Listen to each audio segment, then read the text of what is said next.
ሚዲያ ላይ ይወጣል አንድ ሰው ዋው ይሄማ በጣም ተምሯል፣ ይሄማ ታሪክ ያውቃል፣ ይሄማ ነገሮችን ተንትኗል፣ ከመስማት ባሻገር አናሊሲስ ደረጃ ላይ ደርሷል እንዲባል ምን ማድረግ ነው?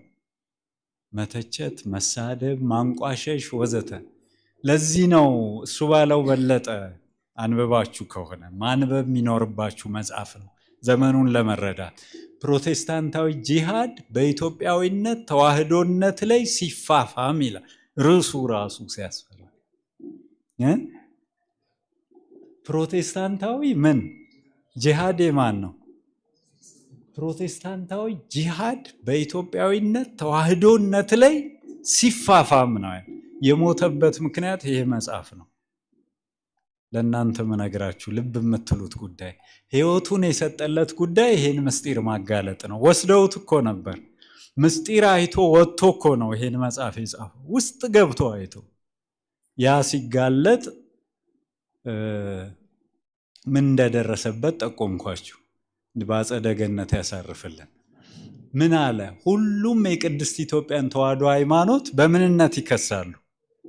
በጸረ ህዝብነት፣ በኋላ ቀርነት፣ በጣዖት አምልክ፣ በኦሪታዊ። ሁሉም ግን ሆን ተብሎ ሳያውቁ እንዳይመስላቸው ሆን ተብሎ የማጠልሸት ስራና አካሄድ ነው።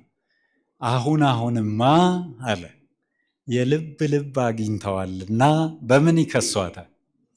በሰይጣንነት። አይታችኋል። ፓስተሩ የጳጳሳቱን አርዌ ብርት እያሳየ ይሄ የምታዩት እባብ ሰይጣናዊ አምልኮ ነው። ምስጢሩ ግን እኮ ሌላ ነው።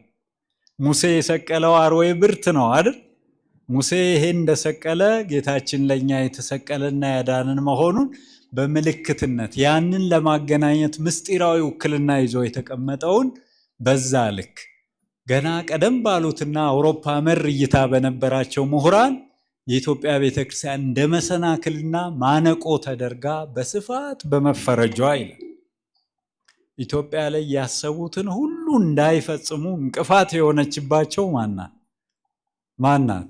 የኢትዮጵያ ቤተክርስቲያን። በዛ ልክ ይፈርጇታል፣ ባልሆነችው ይወክሏታል።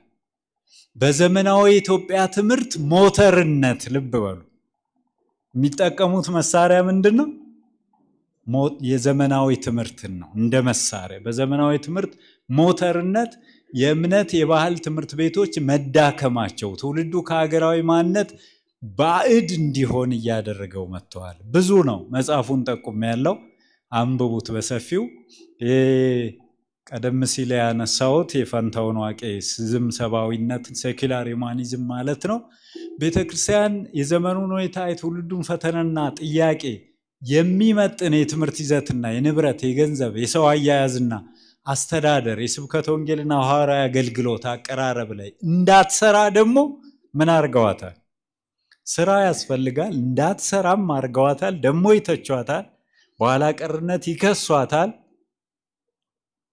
እውነት በእኛ ዘንድ ያለ መሆኑ ግን ይሄ ሁሉ ርብርብ ያሳየናል። እንደ ስጋት ሲቆጥሩን፣ እንዲህ ሲፈሩን፣ እንዲህ ሲሰጉን የምንማረው ነገር ቢኖር ግልጽ ነው ማለት ድረ ዘመናዊነት፣ ግለኝነት፣ አንጻራዊነት፣ እግዚአብሔር እውነት ነው፣ ቅዱሳት መጽሐፍት ነገረ መለኮት የመገለጥ ውጤቶች ናቸው የሚለውን ሁሉ ጥያቄ ውስጥ የሚከት ነው። ይሄ ብትን ወደ አለማነት የሚመራ ነው። በዚህ ታሪኮች አደጋ ላይ ወድቀዋል። ባህል፣ ታሪክ ወዘተ እንዲሁና ብዙ መረጃዎች